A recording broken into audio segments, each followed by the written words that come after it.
Welcome back, Nerd Squad. My name is Roy Destroya, and this is Top 10 Nerd. Harry Potter readers have kind of elevated author JK Rowling to a goddess-like status. Easy to understand when she's basically created an entirely new world for us. However, even goddess-like authors make mistakes. A modest reminder to all of us that nobody is perfect. So let's take a look at the top 10 dumbest JK Rowling moments.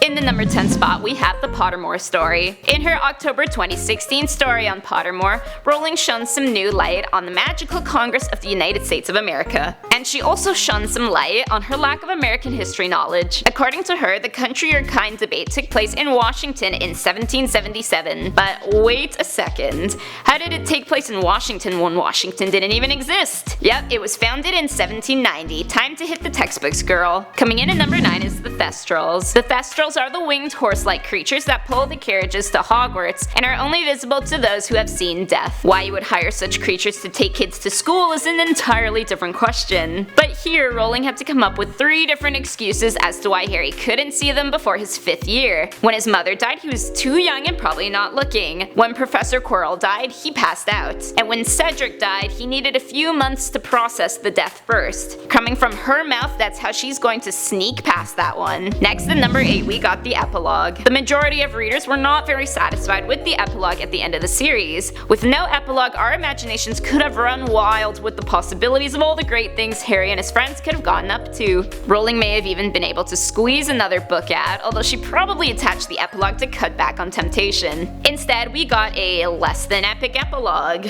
Everyone lives happy and boring family lives and take their kids to school. After everything we've been through with them, this wrap-up seemed totally lame. In the number 7 spot is Back to Hogwarts. In September 2016, students were to return to Hogwarts, so JK Rowling tweeted out for her school-aged fans, "If you're at the King's Cross, the Potter, Granger, Weasley, and Malfoy families are there too. Albus Severus starts school today, hashtag 19 years later." Whoa lady, we know math isn't your strong point. Albus is actually starting this year, 2017. 2016 was only 18 years. Maybe he's just advanced for his age, or maybe it's time for a counting lesson. Coming in at number 6, we have hooting. In the novels, Harry's pet owl Hedwig is frequently depicted as hooting. Now, Rowling may need to get down with some ornithology lessons because female snowy owls do not often hoot. Rather, they more so bark. After the Philosopher's Stone was published, she even admitted to her error, but decided to keep the hooting for the rest of the series to avoid continuity issues. Next up at number 5 is date confusion. Yet again with the dates here, but this time these date mishaps are typos in the books. We know it's time consuming to look at a calendar,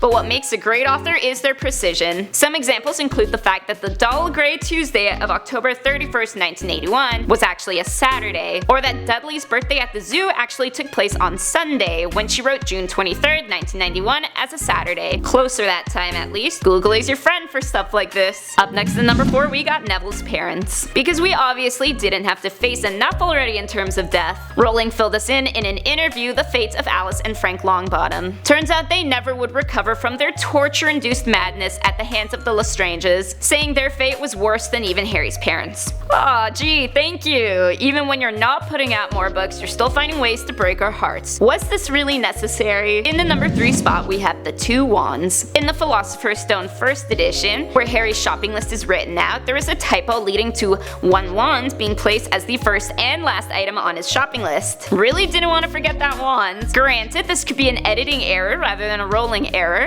The error was fixed in subsequent editions, but if you own a copy of the first 500 books, you could be looking at a book worth thousands. This typo isn't the only qualifier of a first edition, however, so be wary of scammers and don't be a scammer. Coming in at number 2 is Ron and Hermione. Rowling herself states that this may have been one of the biggest mistakes she has made herself, putting Ron and Hermione together in the end. She admits her fault, citing it was a form of personal wish fulfillment rather than something credible, and she now believes if they were together, the road would lead towards marriage counseling. In the grand scope of things, yes, Harry and Hermione made more sense, but perhaps there is still a shred of hope for the mismatched couple. And finally, in the number 1 spot, we have killing off Hedwig. Biggest mistake, at least in my books. Well, everyone's books technically. We've already lost characters who mean a lot to us. Do we have to lose an innocent animal as well? Hedwig's death was supposed to signify Harry's loss of innocence, but all it really did is signify when I start crying my eyes out. You couldn't just kill off another Weasley or something, there's like 20 of them. Totally kidding, but let's get real, she was the best character.